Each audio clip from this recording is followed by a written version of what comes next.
Late night edition of the Locker Room. We got some news for the Houston Texans. CJ Stroud has a new fan, got Cody Stutes rolling along with me, and we have a lot of other stuff to get into, including in the AFC South, are we actually sleeping on the best player, perhaps? Let's go inside the locker room.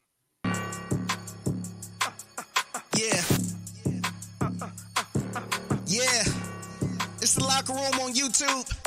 You know what it is. Let's get it. Hey. Locker room. Yeah, we in the locker room. Texas talk. Yeah. All right, so welcome to the Locker Room, number one source for Texans digital content. I'm Landry Locker. You can see me right here. You can hear me all throughout the season. Got some big stuff dropping when it goes down, which is going to be a month from now. And joining me now, Cody Stutes of Houston football, and a man who's going to be all over this as well in a month. We got the announcement today, the Texans camp. It's going to start, you say less than a month, I say a month. I count it when we're actually allowed to be there. You get a little bit technical when you're going to the 17th. But we got the announcement. Texans are going to start camp earlier than anyone else. There's going to be some joint practices. And it seems like it's going to be one of the more anticipated, exciting training camps in a long, long time with a lot of opportunity. I actually think this, you talk about like, is this an advantage? Is it a disadvantage? I think for the guys, and by the way, be sure to subscribe, right along at Landry Locker, at Cody _ Stutes. I don't know that this really benefits or hurts the guys at the top end of the roster, but I do think if you're a guy like on the fringe or a bottom end guy, I think getting the early start benefits you significantly. This is a huge deal for the two deep, and it's not for the guys that are starters. It's for figuring out who that backup is at various positions. It's for guys like CJ Henderson, Jeff Okudah, Kamari Lassiter, figuring out who's going to be cornerback 2, cornerback 3 on this team. It's for guys like who are going to be the backup linebackers and like those last few guys on this roster. And the 53, it's always important. It's always important to have the guys on the roster, but with kickoffs mattering a lot more, there's going to be even more emphasis in making sure that you've got useful players. What can you do for me on game day? Useful players that you can be active on game day, and it's going to be a tough competition. Landry, there are years we would go watch Texans training camp, and there weren't 60 dudes out there. Like, there are going to be players left off the Texans roster that go have useful snaps for other teams across the league. And it's just been, in the past few seasons, that's been so rare to think about. But that's going to be the case for a lot of players this year. Yeah, and I wonder where that comes from. I would say even on the D-line where there's a lot of skepticism, I would say, with the D-line. I think we could see some guys on the D-line ending up doing it. Kurt Hinish comes to mind. I mean, look, I don't want to count him out because if you would have told me that Kurt Hinish was still going to be around and played some significant snaps last year, I wouldn't have really believed that. And by the way, I know we're getting a little too deep in the sticks starting with Kurt Hinish, but I mean, like guys like that, I do think that's kind of where we're at. And I do wonder, what Nick Caserio is thinking, what he's looking at, because there's got to be something, whether it's the safety position, whether it's corner, where they got to be looking and saying, all right, we need this to look a certain way in camp, or else maybe we're going to have to be aggressive and go try to add some guys. I mean, you got guys that played big portions of last season that could be on other teams by the end of training camp. I mean, Henry To'oTo'o, Damian Pierce, MJ Stewart, who started for you at safety a couple of times after some injuries popped up. Like, I don't think there's a lot of guys that are just, you'd say they're safe. Like they love competition. They love the opportunity that they give guys. They're not afraid to give a guy a roster spot, even though he's not supposed to have earned one because he's an undrafted free agent or, he was a late round pick. I mean, it's going to be a lot. And then I think too, left guard, you're going to, I think, get rid of a useful guard, hopefully, and figure out who your starting left guard is, your backup, and this offensive line has got to have some depth to it. They had a tremendous amount of injuries last year. They need to be ready in case that pops up again. Interior, and hey, we'll find out about that backup offensive tackle spot, because I'd be scared to death if Blake Fisher or Charlie Heck had to go out there and protect CJ Stroud. So yeah, I'm actually intrigued to see what Fisher looks like, though, before I say this. Like, I out of fairness to him, I'd agree with you, but I am kind of intrigued to see what he actually looks like and what they liked. Now, if you told me this year, this time next year, or this time in 2 years that Fisher's a starting tackle, I would actually bet on it in 2 years. I think there's a chance, but I do kind of want to see what he looks like before I jump to the conclusion that, he can't go in there and be serviceable. Well, I think it's cool too, because I'll be interested to know versus a typical training camp, how many padded practices they get. They're obviously going to get some extra padded practices. And that's really the main time that you can find out about offensive and defensive linemen, is when they actually have the pads on. I mean, I think it was the final press conference D'Amico Ryans was talking about it. It's like, yeah, with defensive linemen, you're just working a lot of technique. It's a lot of technique, put your feet where it's supposed to be. Same with the offensive linemen. You can only do so much in minicamp, OTAs, and then the non-padded practices. But having a few extra padded practices to find out about some of those defensive and offensive linemen, that's a slight advantage that the Texans and Bears have over the rest of the NFL. Brandon brings up Fisher would also save us a ton of cap space in his last 2 years. Yeah, and I think it's going to be a must. You're going to have to start making tough decisions once CJ gets paid. That's something we've talked about a lot, something that we really don't have to get too much into this year. Speaking of CJ, it is the Locker Room, number one source for Texans daily digital content. We will be live. I'll be live 10:30 throughout the week during the season. Probably get a little bit even more crowded. CJ Stroud, he had his football camp. Aaron Wilson was on the scene. CJ Stroud was asked about this year versus last year, and here is what CJ Stroud had to say. Man, it's been crazy. I've been everywhere I go. If it's out the country, in the country, I see Texan gear everywhere. I see 7 jerseys, I see Stroud jerseys, so, just to have that, I think what it is, inspiration, I think just to inspire people like that is just a blessing in its own right. I can do nothing but just thank God and, my family and just everybody who's spilled, something into me as a kid, you know what I'm saying? Yeah, and I think that's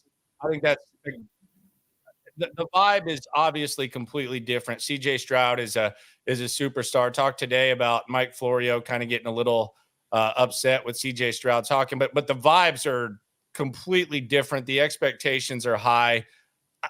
Like when you start talking about like set up for failure, the playoff odds right now, Stoots, to make the playoffs, it's minus 190. Ooh. So you would have to bet 200 to win $100 pretty much. So that right there, is that a bet that you want to make? Like out of value, don't know. Is it a bet that you may make? Let's just say I've made worse, but 16-1 Super Bowl odds, that seems about right. Like I know at first it was, they're ahead of Baltimore and all that, but 16-1 for this Texan squad, that seems about right. That's fair. And look, I've looked at this before, and there's some NFC teams that are ahead of them in Super Bowl odds that are only ahead of them because they play in the NFC. Like the Texans, have to go through a gauntlet that is the AFC. It's a tough division. It's a tough schedule for them. And those odds feel about right. They'll fluctuate quite a bit. And it's not the toughest division in football, but it's not the easiest division in football by any means. Like there are people that think highly of the Colts. There are people that think highly of Jacksonville. Tennessee should be a little bit better than last year. And it's not going to be, Is that your final answer on that? I'm sure. Okay. I'm sure. I am. That offensive line is still bad, but it's better than last year's offensive line. And they have a really good offensive line coach. Okay. And I like the chance that offense gets going. I don't believe in Will Levis, but he's got some options. Gosh Allen in here. I don't believe in Gosh Allen, but he's got some options. I think with 20 seconds left on the clock, I know what he can do. Yeah, I'm not a big believer in the Titans at all. I do think though, and we'll get into this in a sec, I think we might be sleeping on perhaps the most impactful, best player in this division. And maybe I've disrespected someone else in this division. We'll talk about that in a second. One thing about CJ, he talks about how he sees more 7 jerseys and he sees, he hears about it more. And that is something to me that his mentality, he sort of uses that support as additional motivation because he hasn't said it this way, but it very much feels like his approach is I cannot let people down. Yeah. And so the more support that he sees, the more cool stuff he gets to do in the offseason, like go to Japan with his own show with Micah Parsons, to go on millions of dollars worth of game, all the various things he does in the offseason. Like the more he gets, I don't think it's it's not pressure, but it does. He is sort of proud of what he's accomplished, and he's proud that those people believe in him, and he doesn't want to like let them down. And so I don't feel like you'll see. I mean, if it doesn't look good this year, it's not going to be because he didn't put the work in. Like, I think the more support he gets, the more he pours back into himself to make it pay off for everybody that supports him. Here was my thing with CJ, and I said this about Deshaun in 2020. I know I bring this up a lot, but I just bring it up because I think it shows credibility to say this when you're on the Texans flagship station. You're talking about the quarterback that just got paid. I saw kind of a change in him as the fame got bigger and bigger. I saw a change, and I was on record saying it. It wasn't as popular to say, but I saw a change. I'm not, this has nothing to do with what may or may not have happened off the field before any of that even came out. I thought you could see a change. CJ is the exact same dude, man. And the jump from CJ Stroud to now, he's the exact same dude that he's been. And I thought it was funny because that video, and I did this video earlier today if you want to check it out, but you know, he's on $1 million worth of game. He's listing his top 5 favorite quarterbacks. And then you have Mike Florio and some other guys criticizing him, saying, why the hell would this guy be listing his top 5 quarterbacks right now when he's in the NFL?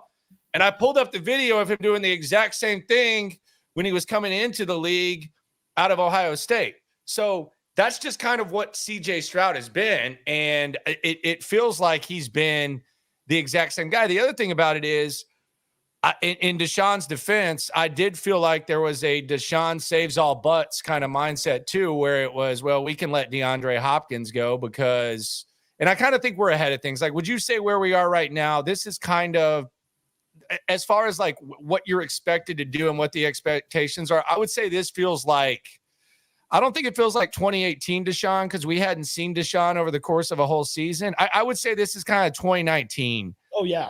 Deshaun vibe, you know? Like, I feel like you're a little ahead of schedule right now.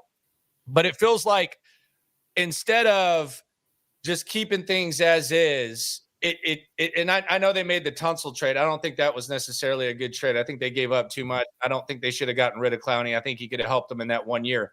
But you've brought in one of the best edge guys in the league. You brought in Stefon Diggs, despite the fact a strong case could be made that you didn't need Stefon Diggs. And it seems like they haven't had the Deshaun saves all butts type of mindset. Well, and I think too, that's part of the approach from DeMeco Ryans too, is like, this is not about one guy. Like, yeah, the quarterback touches the ball, but we need everybody to take care of their business and be playing at the highest level. And I feel like CJ pours into his teammates too. It's another thing. He talks about it a lot when he speaks with Brady quite a bit about it, is you have to trust your teammates. You have to pour into your teammates. And Stroud talks about that. And you can see that as well. And you can hear it when he talks about players. I think about the way he talks about Dalton Schultz, and he talked about him this offseason, about how, towards the middle of the year, he and Dalton Schultz, they didn't even have to communicate. They knew what the other guy needed from various routes and things like that. Like, pour into and trust your teammates. And I think CJ's, like, from a locker room standpoint, friends with these guys in the locker room or to intimately know, but he seems like a very easy person to get along with and a very likable guy. And he seems to really like football. Like, you hear him talk about football. You hear him talk about That's why I don't mind him listing, because he's a fan, bro. Yes, he feels like a fanatic, just like all of us, that like he watches a lot of football. He pays attention. Like, he knows other teams. He knows other players. He knows where they came from, their history. He keeps up with his former teammates. And I think one of the best examples, and I mean, not to pick on Tank Dell, but like, Tank was asking CJ to kind of clarify some of those comments in the $1 million worth of game. Like, well, which team are you talking about? Oh, he did? Or, like, CJ's a football nerd. Yeah, and Tank didn't even know the Cowboys and Eagles hated each other. Yeah. Like CJ is a football junkie nerd, just like the rest of us. And I feel like that comes across. And did you ever get that from Deshaun? Well, I never thought he was a football nerd. I did, the servant leader thing. You kind of bought into a little bit. It was hard not to, but I mean, I just didn't see the change. And I look at CJ going into this year like I did Deshaun 2019. Like that's kind of the vibe I get. And you could kind of see it little bit different, but I like the whole vibe of what CJ's got going. I like the whole vibe of what this team's got going. I'm starting to sell myself on the defense, though. Like, I'm starting to really sell myself on this defense, because if you look at like what teams spend a lot of money on, and let's just look at it like, okay, this is going to be, you overpay this in free agency, or, receiver, they have top 5 receiving core. Is that fair to say? Top 5? Yeah. Right. That's for sure. Top 5, top 4, easy. Quarterback, top 8. I'll be nice. Like last year, you can make like top 8 easily, top 10 at worst. Yeah. And I mean, with the arrow pointing up, corner, Stingley. Now the other side, we don't know what's going to happen. Yeah. And then you have edge guys, and you have 2 guys on the edge, one with the arrow pointing up, one of the best young guys, and then you have Daniil Hunter. So like all the things that teams value, like we're going to nitpick the hell out of this team when we're at camp and stuff, but all the stuff that these guys value and NFL teams value, you're pretty strong at. So I'm starting to feel that. There's one more aspect to the defense that really gets me excited. You look at the top defenses in football, and I'm going to talk about yards per game. I'm talking about points allowed per game. Ravens, Chiefs, 49ers. All of them had really good linebacker play. And I believe Azeez Al-Shaair, Christian Harris, now they need some other guys to fill out that linebacker room and step up to the occasion. But Harris and Al-Shaair provide a really solid base from a linebacker standpoint that I feel like good linebacker play from either one or, hopefully 2 guys is almost a necessity to be a top defense the way that the league operates now. And the way that they talk about Al-Shaair, my goodness. I mean, they talk about him in like that special way that they don't always talk about players that are additions. Like they've talked about Daniil Hunter. Okay, yeah, he's a super talent. He's going to go out there. He's going to rush the passer. But they talk about it with Al-Shaair. It's like he's going to establish our communication on defense and create a baseline. Don't you think that's a little much, though? That raises no, I don't think so. Well, what do you expect from Al-Shaair? Because I have like a real descriptive explanation of what I expect from him, and I think if you get this, then I think you're in great. Because they talk about him like he's Fred Warner. I mean, honestly, like they take it a little bit too far. I think to where he's not going to be Fred Warner. Like I get it, but to me, like if Al-Shaair can be even a lateral movement to Blake Cashman and perhaps be a little bit more durable, then I think that you're in fine shape. I believe he's going to be so much more useful to this defense. Okay, well then there you go. Than Blake Cashman. There you go. And it's not shots fired, by the way. It's not because I feel like he is just leaps and bounds better than Cashman, even though I do believe he is a better football player. He's going to allow DeMeco Ryans and this defense to do more because they can execute the defense that they want to execute on a more regular basis. Like, think about who was calling the defense last year. Denzel Perryman, first year in the system. Blake Cashman, first year in the system. It's Toto, first year in the system, rookie. Like, it's not the exact same thing they ran in San Francisco. We'd be foolish to act like that. But as far as what DeMeco expects out of the green dot in his defense, Al-Shaair has loads and loads of experience in this defense, which allows them to do more and execute better on defense. And, maybe you have more guys in. All you got to do is be a step faster, a step quicker, and you can go make a play. Like if you could just set everything up better because Al-Shaair knows the defense better, then you're a much better defense. Yeah, that's fair. I mean, that is fair. But man, they love them some him. My goodness. Speaking of which, it is the Locker Room. Be sure to subscribe, like, right along. Cody Stutes, Landry Locker here. We'll be here with you all season. You're about to kill it. You're the best at doing this. You're the best scorekeeper. You need to scorekeep when Caserio talks glowingly about some of these guys. I got that. I got that. So like Autry, Dover, Al-Shaair, like you're the ultimate scorer. I'm going to be the Caserio. We'll have the Caserio unsolicited praise scoreboard. Love it. Throughout the year. I will have the Nick Caserio and I'll have the DeMeco too, but unsolicited praise. Not you asked a question about this guy, unsolicited praise scoreboard. I will have that. I will keep that. And we will follow along on that. Cups. Caserio, unsolicited scoreboard praise. Cups. See, you're ruining it now, but it's all good, dude. I was going to say, speaking of they love him some him, let's go to Mr. I love me some me because he was in town. Terrell Owens. He was there and he was at CJ Stroud's camp, and he was asked about CJ, and this is courtesy of Aaron Wilson. Who else? Here was Terrell Owens talking about the quarterback of your Houston Texans. CJ Stroud and the youth football camp. What was it important to you to be here today? I mean, like I said, this is awesome. Obviously, to get out in the community. Number one for CJ Stroud, obviously for what he's doing on the football field. Now you're seeing what he's doing off the field. I heard last year, obviously the crowd was big, but now it's even getting bigger, and it's only going to get bigger and better. Obviously, with the greatness that he's exuding every day out here on the football field and then throughout the season. Played with a lot of great quarterbacks. What do you think of him just as a young quarterback that's already been an offensive rookie of the year? I mean, like I just said, man, the sky's the limit for this guy. Obviously coming in as a rookie, really kind of establishing him, living up to the expectations. And it's only, like I said, it's only going to get better. The expectations for obviously him being in Houston, the team goals, obviously the goals to win the Super Bowl championship. So obviously with this guy, they surround him with the right weapons. Obviously, you have a great coach in D'Amico Ryans. Defensively, I think, hey, it's a lot to be said for those guys, too, what they did last year. So, again, they just got to put all that stuff together and go win ball games. All right, there you go. That's T.O. Chugs asks how Mixon ran a lot of 11 personnel in Cincy. Haven't really seen much from him. We've heard him talk. He seems to be more comfortable. But as far as, and I appreciate you, man, as far as how he looks in shape. He sounds like a guy who I wouldn't be shocked if he had a C on his chest.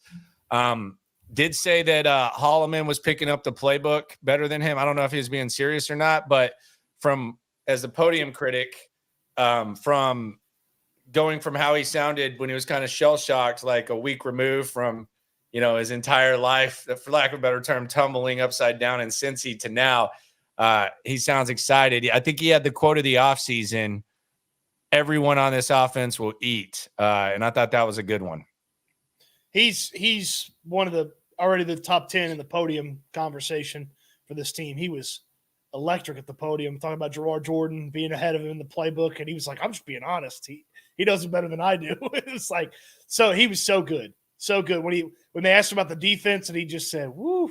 Could you pull these shades off that T.O.'s rocking? Like, do you think, like, I've seen a lot of dudes, and if T.O.'s rocking it, like, it's kind of, I'm sure it's in style, but I've seen a lot more dudes riding these, like, ski goggle looking things. You think you could pull these?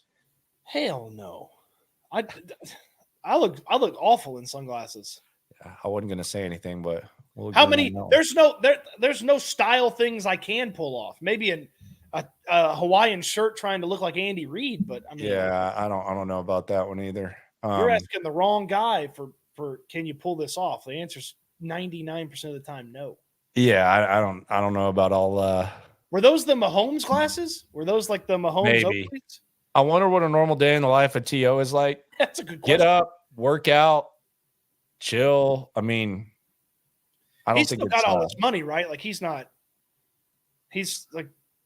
one of the broke athletes, is he? Texans 22 says Figgy could pull it out. I don't think he could pull those off. I don't know. You got to be. Figgy's wild with the sunglasses, though. Sometimes it's like, well, what are you doing? I think you have to look like 20 degrees outside. You have to look like a big time athlete to pull those off. Yeah, or not. Just kind of depends. But yeah, we got the training camp, the opening practice, the open practices, July 23rd, 24th, 26th, 27th, 29th, and then we got August 11, 21, 22. Spoiler alert, the August 21, 22s are going to be very meh for sure. The 2022, I always the 22nd, August 22nd. Are these wrong? Why would joint practice with the Rams be meh?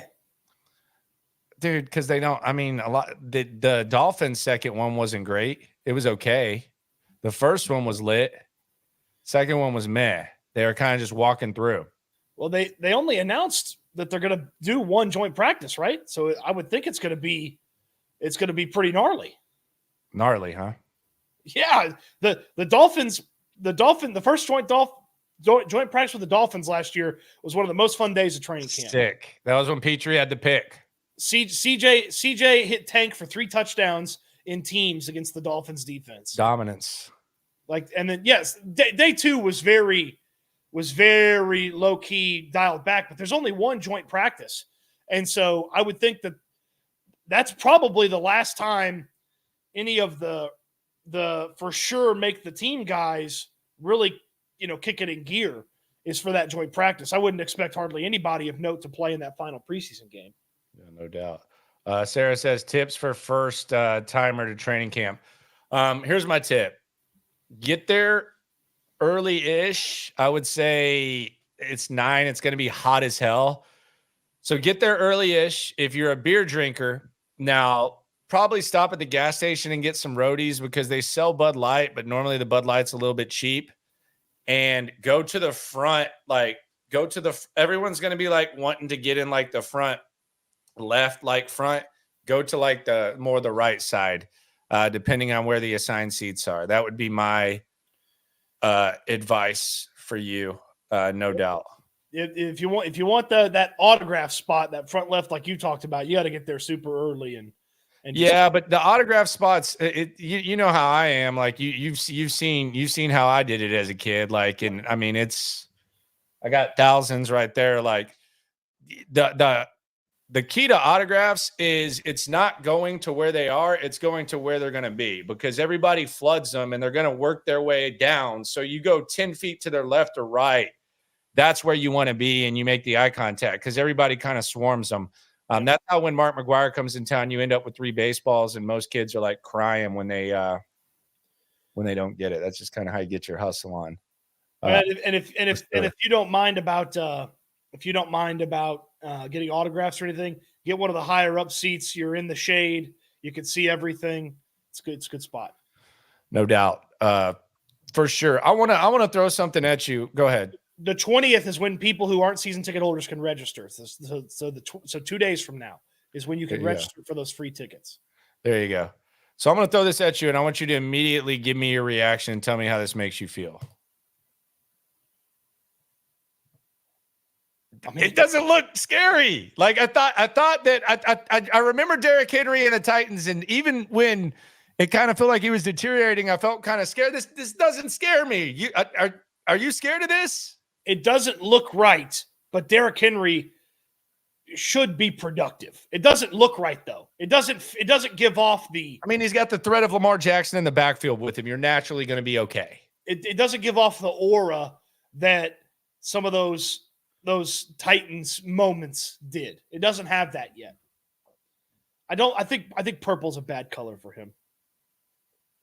Yeah, maybe if it were the all black or something, I would be sitting here like trembling. If he was wearing the black jersey with the helmet on, the visor, it'd be like, oh boy, here we go. Oh, when he puts that helmet on, God. And the other thing about Derrick Henry is you look at him there and you're like, oh, okay, all right. But then you see him. The scariest part about Derrick Henry, and I think we can all speak on this, is when you see him standing next to offensive linemen. It is like, good God, who created this player? It really is like a creative player from back in the day. Like I am very interested to see what he has left in the tank, because it didn't look like there was a lot of juice left at the end of the year, but it was also one of the worst offensive line situations in all of football. The Ravens are coached better, should be better, even though the talent's not like some massive, incredible offensive line. They feel like they always run block well. It's going to be interesting. It's going to be interesting. And I'm not scared like when you would see him in the backfield ready to take it for Tennessee, but I could see where, we're watching week whatever and they're on Sunday Night Football and he's running roughshod over somebody. All right. So speaking of running backs, I brought this up. We've done a lot of talking about the AFC South, and obviously this is the Texans channel. It is the Locker Room. I'm Landry Locker. Cody Stutes with me as well. Houston Football, Cody Stutes channel on YouTube. We got you covered. We'll both be at camp. We're going to be covering it like we have. There's a lot of excitement. I feel like we might be sleeping on perhaps the biggest impact player in this division and I don't think he gets spoken of enough. Do you have any idea who I'm referring to? Okay. I'm going to take some guesses here. Okay. I don't think it'll take you too long. Is it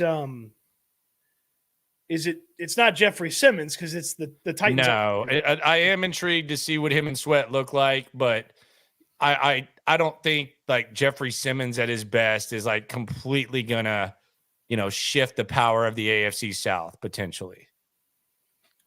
It's not the the rookie from UCLA for the Colts, is it Latu? Nope. Okay. He's going to be good, by the way. Well, a lot of people feel like perhaps he doesn't know how to play without trying not to get hurt. Well, yeah, he could just as easily be defensive rookie of the year or retire in 2 years with a neck issue. Okay. I'm hot or cold? Like, where am I? Hottish, coldish. Okay, so that was not helpful at all. I don't know if you know how to play this game. Is it Zaire Franklin? No. Okay. Is it Trevon Walker? No. All right. No, are you kidding me? Maybe you felt like he turned a corner last year. Come on, dude. You tell me, who is it?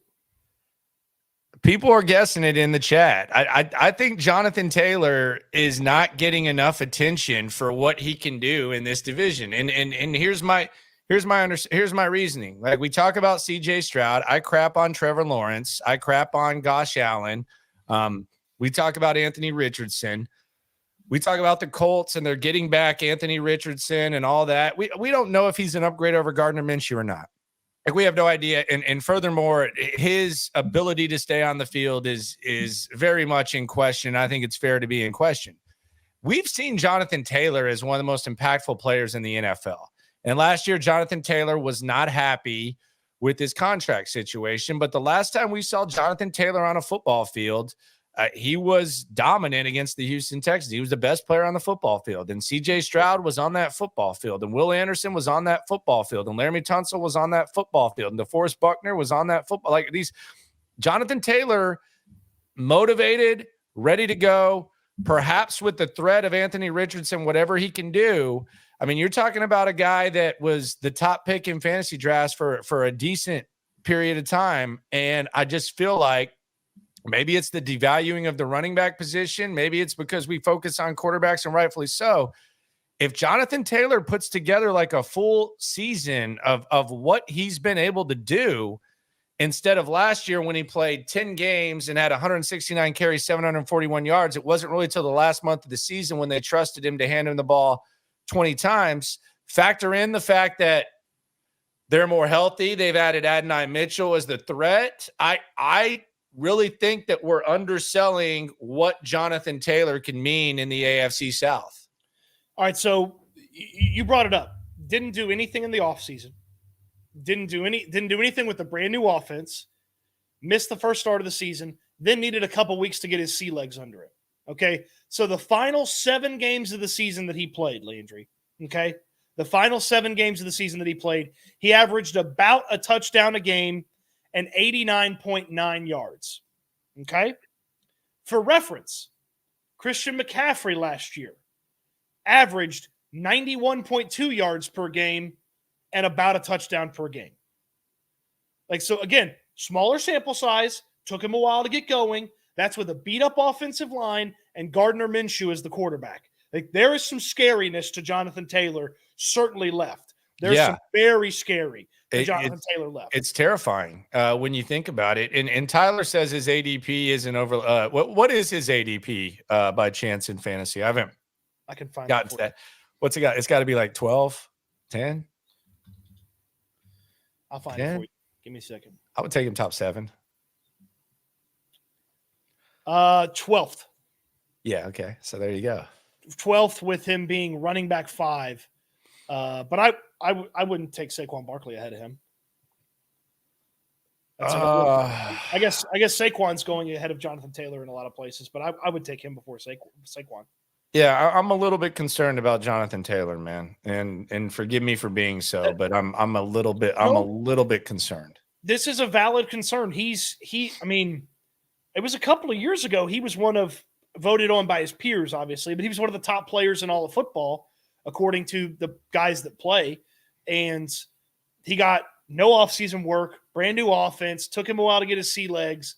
And the final 7 games of the season for him, he was McCaffrey-esque from a rushing standpoint. And there's obviously not. There's no business, there's no business decisions anymore. I think even early on when he was playing last year, like it was business decision. There's no business decision. We saw him limp his ass out there against the Texans last season. I think he's going to be ready to go. He got paid, so he knows that with what the market is, he's not undervalued. I'm a little bit concerned about Jonathan Taylor. Should I be? Let me know in the comments. Be sure to subscribe, like, right along as well. I want to ask you this hypothetical I threw out the other day to some folks. Which is more likely? Is it more likely that CJ Stroud is not QB1 in the AFC South, or that Lawrence is not QB2? More likely. And I think this question is how I look at this question is there a chance that a healthy Trevor Lawrence, and let's be fair, as much as I've criticized him, he was banged the hell up last year, and he actually showed elite toughness, so I'm going to give him that credit. But is it possible that a healthy-ish Trevor Lawrence could have a better statistical season than CJ Stroud, or do you think that Anthony Richardson and Will Levis could creep up to Trevor Lawrence? Because I think when you talk about it that way, I think it's actually a decent discussion. Like, it's not just CJ versus Trevor. It's more likely. You're basically comparing Trevor Lawrence to Anthony Richardson and Will Levis, and then you're comparing CJ versus T. Law, which you feel good about. But again, this is more likely. I have a hard time seeing Trevor Lawrence take care of the football to a high enough level that he gets past CJ Stroud. So this is not that Stroud is some supernova and can't be caught, as much as I just feel like some of the things he does really well at the quarterback spot are going to continue. He's going to build on what he did last year. He should be more efficient, which will raise his overall play from last season. And Lawrence he has less talent on offense than he did a year ago, because I don't believe in Gabe Davis. Everybody's a year older that was still there. And Brian Thomas Jr. he's a fine player, but he's a rookie. And that offensive line is still very I mean, how many guys on that offense were, lifelong second options before they got to Jacksonville? Gabe Davis has been a number 2 in the league. Kirk was a 2 before he got to Jacksonville. Thomas was a 2 at LSU. Like, are they going to have a 1, or is it a rotating cast? And so, do I believe that Josh Allen, Will Levis is going to catch him? No. Could I see Richardson doing it if he stays healthy? Certainly, I could see him getting in the conversation with Lawrence, but I don't know that Trevor Lawrence takes care of the football well enough. I mean, 17 interceptions as a rookie. Okay, you want to throw that one out the window. He still threw 14 last year. Yeah, everyone throws that out the window. Well, it's not with Trevor Lawrence, man. Like, and I don't watch every Trevor Lawrence snap, but I watch more than probably most people, like most Fringe fans do. It's not just that the number, it's win, man. Like, I think a lot of times some guys throw interceptions. It's like, well, this one. The old Brock Osweiler, every interception has a story. We made fun of him, but I thought it was actually true. But you go back to when the Texans beat the Jags with Culley, I think, and Stingley picked him off in the end zone. I think he had an interception against Tennessee last year in the end zone. Like, it just feels like a lot of times it's as much about the win he throws them as it is the fact that he's actually throwing them. Like, CJ could have thrown more interceptions last year. Oh, yeah, sure. Like he could have easily thrown 5-6 more interceptions last year. A lot of times, and he said it himself, and I thought that was impressive of him to notice that. But it seems like the win with Trevor Lawrence, even as much as like that, the what? I mean, there are 15 quarterbacks maybe that if it's a 2-minute drill, the other team's got to score a touchdown to win. Lawrence is middle of the pack in the scares me category. He had one fourth quarter comeback last year. He's got 4 in his career. Like, I mean, and that fourth quarter comeback stat, it's pretty easy to earn a fourth quarter comeback. I mean, you could be down, one score, or 1 point going into the fourth, and your guys kick a field goal, and you get credit for the fourth quarter comeback. Like, right. Fourth quarter comebacks are misleading. Sure, but he does not, like, I feel pretty good. Your typical healthy NFL defense, I feel pretty good that they're going to give Lawrence a tough time if he's got to go march down the field and score to win the football game. Yeah. So I want to ask this question, and maybe I'm kind of putting it out there a little bit too quickly, because it is kind of, we got a month till camp. So this might reemerge in the locker room. Or even in your channel. So I'm going to ask you this, because we're obviously drinking Kool-Aid. We obviously feel pretty decent about the Texans. Like, of all the things that the Texans need to be really, really good, like really, really good, which one do you feel perhaps like you could see not going according to plan? Like, and you can lay out what you think needs to happen. Like, there's some things, like some weaknesses you can overcome. Like, you can even overcome like a poor run game. I know coaches would rather, you can overcome a poor run game. You might be able to overcome average offensive line play, like a lot of times. But like, if you're listing the things that the Texans must do well, what do you feel like the most nervous about? And maybe you don't believe you can overcome an average offensive line. So maybe your like whole philosophy in answering this question is different, because I have one, and I don't feel terrible about it, but I do have one. You want me to go first? Yeah, well, I guess my question is, are we leaving health out of this? Like, health does. We don't predict health. We don't, unless someone has a track record of injuries. Like, I don't predict health really. Well, this is a track record. You could say depth. But an unhealthy secondary, and this team is sunk. Like, Jimmy Ward's hurt, Derek Stingley's hurt, Eric Murray's hurt. That sucks. Okuda. That's like CJ Henderson. Like, all these guys have significant injury histories. But give me yours, because I've got one that's more game planny, schemey. Mine would be Bobby Slowick. Like, I like Bobby Slowick, and I think that he's done an excellent job. I think he does a good job. But I do think there were times last year where there was it was a little bit frustrating, specifically if you go to Cincinnati and some of his other decisions. But I think if you're an offensive coordinator and you're Bobby Slowick, and I'm hearing him talk, and he's talking about, it's going to be different this year because CJ is going to be more involved and all this type of stuff. I'm not saying whether it is a good or a bad thing, but I'm saying, like, even some of the best examples of quarterbacks having more input and performing at a high level, you can make a case that like when push comes to shove, maybe Peyton Manning early on, they should have ran the ball more in Indianapolis in big games. Aaron Rodgers, you're winning all these MVPs. Maybe they should have ran the ball more. Maybe you're listening a little bit too much. Sometimes the fact that you're demanding this type of respect from the quarterback, and sometimes it works perfectly. But if you're asking me, like, the things that need to go well, I think CJ has to play well.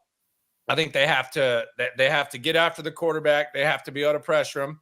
They have to force turnovers. They have to be like top 12, 13 in forced turnovers. I think they have to do that. They have to play good special teams. I feel good about that. And Bobby Slowick has to be on his game. You talk sophomore slumps, and we look at CJ Stroud. I don't see that happening. I don't see it happening with Will Anderson. But I think when it comes to being an offensive coordinator, I think it's even more difficult. I think there's a lot more variables. I think there's a lot more that goes into it. I don't think it's easy. I think it's very difficult. So Bobby Slowick would be the thing that I would say that I would perhaps be the most cautiously nervous about. I will get, this falls under the Slowick umbrella. I will get more, minutiae in a second. I do worry that there is not that leap for Bobby Slowick. DeMeco Ryans talks a ton about guys from year 1 to year 2 in their job getting better. The expectation, of course, would be that the coaches do the same thing. Overwhelmed by the opportunity to call more from the playbook, going away from what works. forcing things that don't work. Like we saw most of those things at some point last year from Bobby Slowick. Like I believe he's going to be a better play caller and a better offensive coordinator. I do believe that. But certainly, to your point, but do you think it's going to be harder? Like I think you can make a case that for Will Anderson the game might be easier. For CJ Stroud it might be easier. Even for D'Amico it might be easier. I think from Slowick's perspective it's more difficult. Yes, because how many times last year did Bobby Slowick think, okay, Nico's the only guy out there. Let's just get the ball to Nico. Like now it's okay. Nico's out there and Tank's here, and I've still got Diggs and Joe's on the team, and Dalton's out there, and it's like, what play do I call to get this guy open? What situation? And like there was some. He got better over the course of the season. Baltimore was a disaster in the playoffs. Yeah, but there have been some situational mistakes from Slowick that have been really difficult to stomach. The goal line run with Andrew Beck at one point was it's one of the worst play calls in the entire season last year. And some, not all, Cincinnati 3rd and 2 and 4th and 2. Some of the success, and this was a Watson thing, a couple of times too. Some of the success is CJ figured it out. I mean, Bobby Slowick didn't call the run around, till Nico Collins is somewhere down there and throw it, Like some of the offensive success was CJ just figured it out in the course of the play. Now, that's every great quarterback. You just figure it out. To get more, into the minutia of the offense, he's got to figure out how to run the football. And but does he obsess over it, man? Because that's the other thing that happens is sometimes like you balance everything in, like you almost obsess over it. Well, I think the best example of getting out of his way from last season is they had one of the most embarrassing losses of the entire season across the NFL when they went to Carolina coming out of a bye week and couldn't move the football. Like that was pathetic. And they came back the very next week and remember how much he had changed. They were throwing on first down. They threw on fourth downs. They were throwing on third and long. They were throwing on third and short. And there was a very much an emphasis on let's put the ball in CJ Stroud's hand. Let's stop, run it into the brick wall that is the way that they operate this offense. But there are so many things from last year that I can point to that like the passing game was more difficult because they couldn't run the football consistently. The defense got worn out in games. Atlanta is a great example of that because they went without Tank for a long period of time. Yeah, and he stuck with Dameon Pierce too long last year. He should have gone to Devin Singletary a lot earlier than he did. And he doesn't have a lot of options this year. Like his only option may be Joe Mixon. So he's got to figure it out. They were 22nd in rushing. They had the 29th in yards per carry last year. That has to be better. You're going to play a better schedule. You're going to play better teams. You've got to get leads. You've got to grind out the opposing team, and you got to make things easier for this passing attack. And Slowick has got to figure out how to run the football. No doubt. Marcus says a solid run game could help counter a possible sophomore slump for CJ. I could see this offense starting slow with the O-line. Look, I don't know how good this O-line is going to be. I'm not worried about a sophomore slump with CJ. I think Derrick's right. Slowick did get better as the season progressed with a questionable OL. I agree with that. Here's my thing, though. And this is kind of like mo money, mo problems. It's going to be, and I'm guilty of this. I try to be as fair as possible. Like I try to decide when I'm watching a game, okay, this is what I think should blah, blah, blah. Like I don't just do hindsight. It didn't work there. So why'd you do it? Like I'm as fair as possible when it comes to that. But there's going to be times where, man, you're up 3 points and you're facing the Chiefs and you got to figure out how to kill 3 minutes. Like, do you throw the ball? Like it's going to be, Bobby Slowick's going to be under a way bigger microscope this year than he was last year. And there's going to be way more difficult situations. It's going to be a way tougher schedule. And you're going to have all these you're going to have CJ more involved and you're going to have to it's going to be a lot more for Bobby Slowick this year. So as much as I say this, do I think he can overcome it? Yeah. But I think of all the guys that we're talking about whose jobs become more difficult, I think Bobby Slowick is near the top. And I mean, by week 7, week 8, week 12, potential head coach Bobby Slowick. Texans offense, worked with a rookie quarterback. Like, How does that? I mean, it didn't affect the Detroit guy. The Detroit guy was like the number one on everybody's list. He told the Panthers to stick it. Ben Johnson. Ben Johnson went back to Detroit. They were even better on offense. And then he went through the cycle again and was like, yeah, actually, again, thanks, no thanks. Like, I mean, it didn't bother him. Hopefully it doesn't bother Bobby Slowick. Yeah, I don't know I don't know how much the pressure will bother him or not. It's just, I mean, it's a lot, man. Like, it's as much as some jackass like me comes on here and bitches about Bobby Slowick throwing the ball on 3rd and 2 or 4th and 2. Like, it's a hard job to have, man. It is a very hard job to have. And then you factor in that the face of the franchise is now, he's going to be more involved, and you're going to, I mean, it's a lot. It's a hell of a lot. No doubt.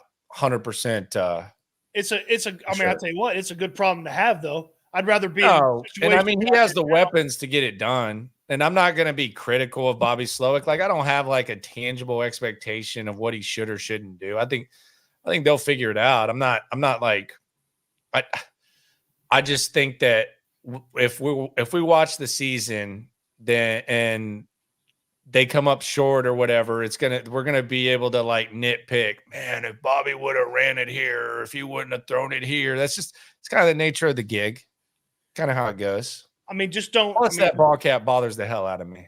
What do they not? I mean, does he not have like the snaps, or like does he need to get talk to him about it, man? I don't know. Does he need to get the dad thing that, like, you can adjust to get it tighter?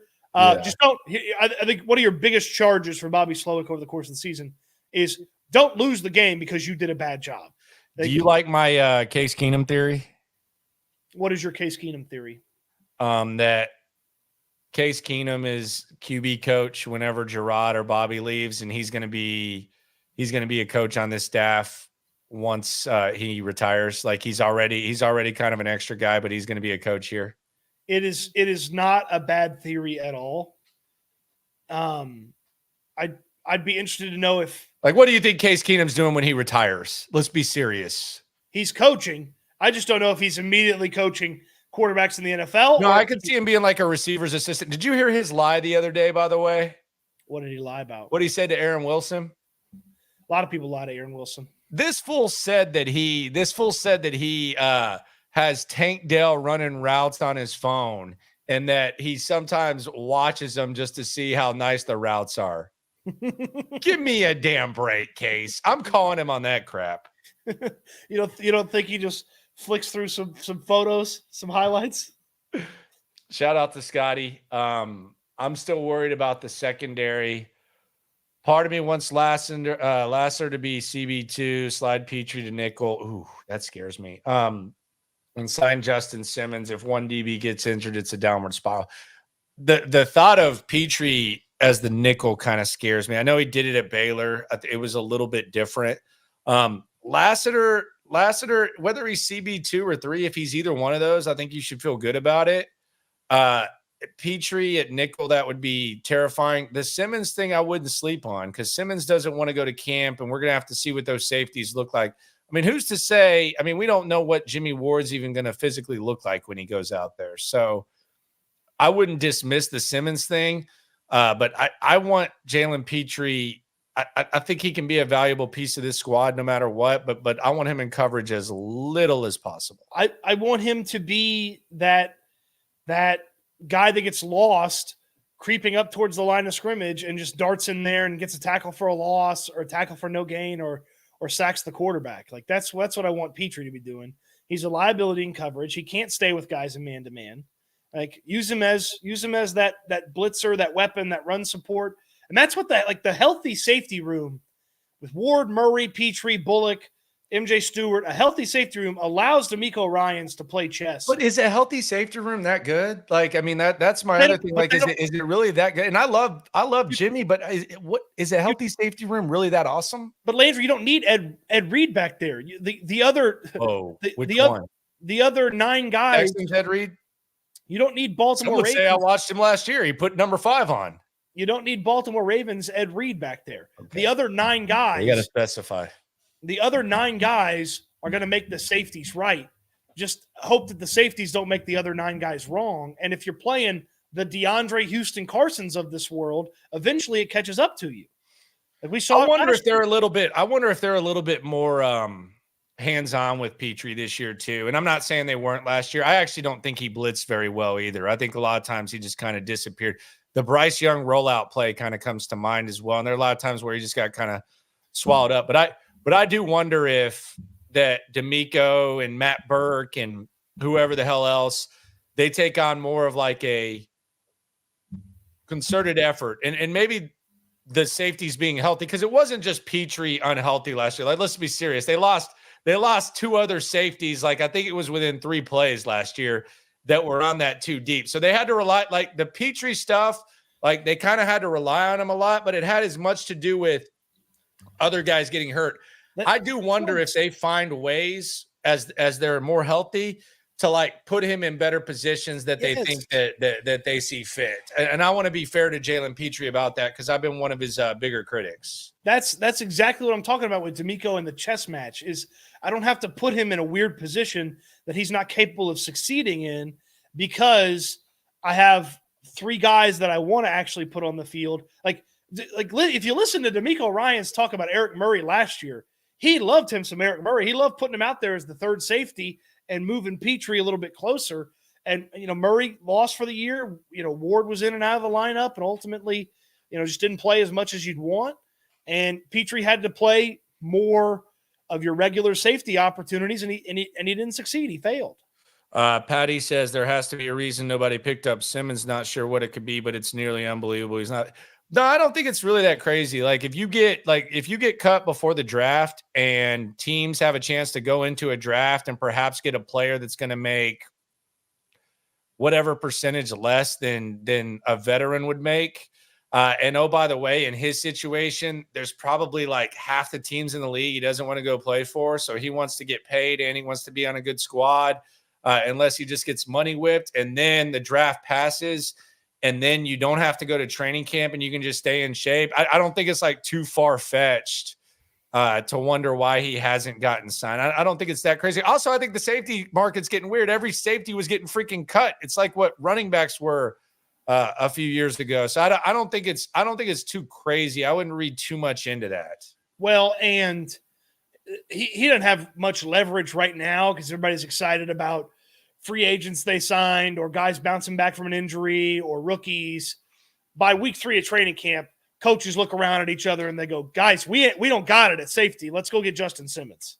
Do you like Hill as much as a lot of people do? No. I mean, I think he can be a solid, perhaps 2 down, 2 phase guy. We're talking about Jamal Hill, right? The linebacker from Oregon. Yeah, that played safety. I mean, maybe he can be like a 3rd down backer / special teamer. I call it 2 down, 2 phase. Unless they're talking about Brandon Hill, the safety. Yeah, come on. Like Caserio mentioned him. That was unsolicited praise. Brandon Hill would have gotten on the damn scoreboard if we'd started that scoreboard there. Oh, no, actually, Caserio mentioned him, but he just did it to praise himself. This is the only guy I drafted that sucked last year and didn't get on the field. But Caserio has to like Hill a little bit more than he's let on. They used a damn practice squad injured reserve return on Hill last year and cost themselves one of their returns later in the year. Like, remember we were trying to figure out how, like, they only get X number injured reserve returns. And I was counting them off every week. And I was like, where is the one I'm missing? And it's like, oh, they brought Brandon Hill back off of injured reserve for the practice squad. It's like, oh, that was a good move. Dude, you're getting way in the sticks with that. That's wild right there. I mean, they had guys that probably could have helped them that couldn't come back in the final weeks of the season because they used an injured reserve return for a practice squad player that never saw the field. And then in the offseason, Caserio's like, yeah, he's the only draft pick that wasn't any good. Like, happens, bro. People love Jamal Hill, man. I feel like he's kind of like this year's Camp Darling. Don't let him mess around and make a play against 4th stringers in that Hall of Fame game, man. Might be customized jerseys being ordered. I like Max Tooley more than him, the BYU kid. I'm surprised you're not. Yeah, I feel like they like him too, and I feel like special teams. It's kind of weird now because like special teams you kind of dismiss, but now with like these new kick return rules, it's like, man, they kind of need to be a little bit more open to this type of stuff. You have it's almost a third starting lineup. Like there's some dudes out there that are going to be wreaking havoc from a kickoff return standpoint that you have to be ready to take care of. And it was Caserio talking about how maybe you have some big guys that kind of set the edge, but you also have some little guys that are speedy that can catch up to things. And we will literally get the first look at the new kickoff rule in the Hall of Fame game. Yeah, it's the first look for sure. And it's going to be, and what it looks like in the preseason and even at training camp practice, know that Frank Ross has even more in the wheels spinning.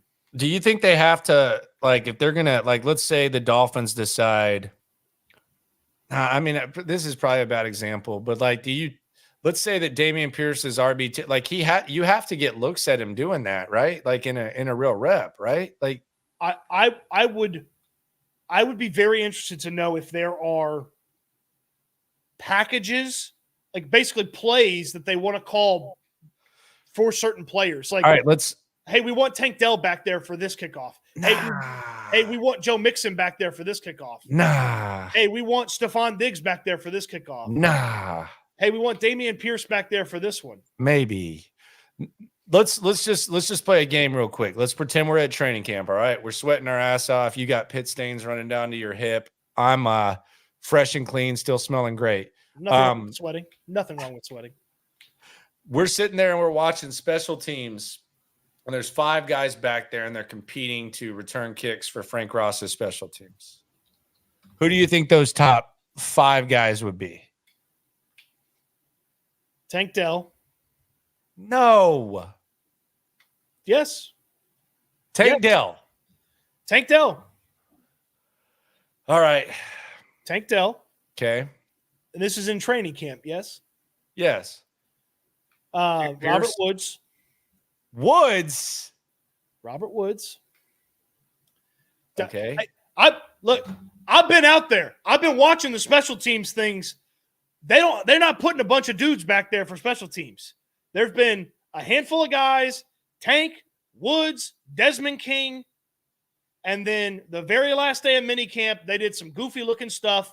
Desmond, I could see Desmond back there. They did some goofy looking stuff where Diggs had a kickoff return, Mixon had a kickoff return. They're going to go to multiple people over the course of the season for this kickoff return. The chat said Mechie can't catch punts and kicks. Unless he's gotten way better at that, he can't catch punts and kicks. What's he going to do after he catches it? It's a great question. Steven Sims. Okay. I mean, yeah, for sure. He'll get a chance. He'll get a chance to make the team with that. He can make the team as wide receiver 6 because he's a special teams monster. Yes. Like he doesn't have to go catch the ball from CJ. He can catch the ball from the other team's kicker and be good to go. Yes. Hutchinson? No. They let him do it a little bit last year in practice. Nah. And then Pierce. Tank. What about Hallman? Who? The rookie running back. Hallman. You talking about Jawar Jordan? Why am I saying Jordan? I wanted Hallman. Damn it. Okay, Jawar Jordan. Yeah. Yeah, maybe. I mean, he had 2 kickoff returns for touchdown in college. Maybe. Yeah, Jawar Jordan. Yeah, that was his whole thing, for sure. All right, man. Appreciate you for rolling through, my friend. It's fun times, man. We're a month away. Got a little bit more of the slow news day. 30 days from now, we will have broken down the first practice on the field. Yes, we will have. It's in depth. It's gotten here before we know it, basically. What do you got coming on the channel tomorrow, Paul? It's newcomers week. And so I'm going to focus on Mixon, Diggs, and Daniil Hunter, the big three newcomers. Obviously, I like Azeez Al-Shire, but I'm not spending a whole video on him. But Mixon, Hunter, and Diggs, deep dive into those guys over the course of the week here on the channel. Got some CJ stuff. Bobby Slowick got me thinking about year 2 CJ, and it's going to be fun. We got some fun stuff coming on the channel. And then on Houston football right now, free for everybody to read. You don't even have to subscribe, although I encourage you to. Stefon Diggs column about Diggs, his age, what he wants to accomplish, why he doesn't give a damn what you think, all that stuff. Wow. Okay. Appreciate you for coming through. Be sure to subscribe, like, right along. It's been the Locker Room right here on YouTube. We'll be back tomorrow. Appreciate everyone for rolling through. I'll drop a video during the day. Be back on the live stream. Yeah. Yeah. It's the Locker Room on YouTube. You know what it is. Let's get it. Hey, Locker Room. Yeah, we in the locker room. Texas talk. Yeah, you know what we about to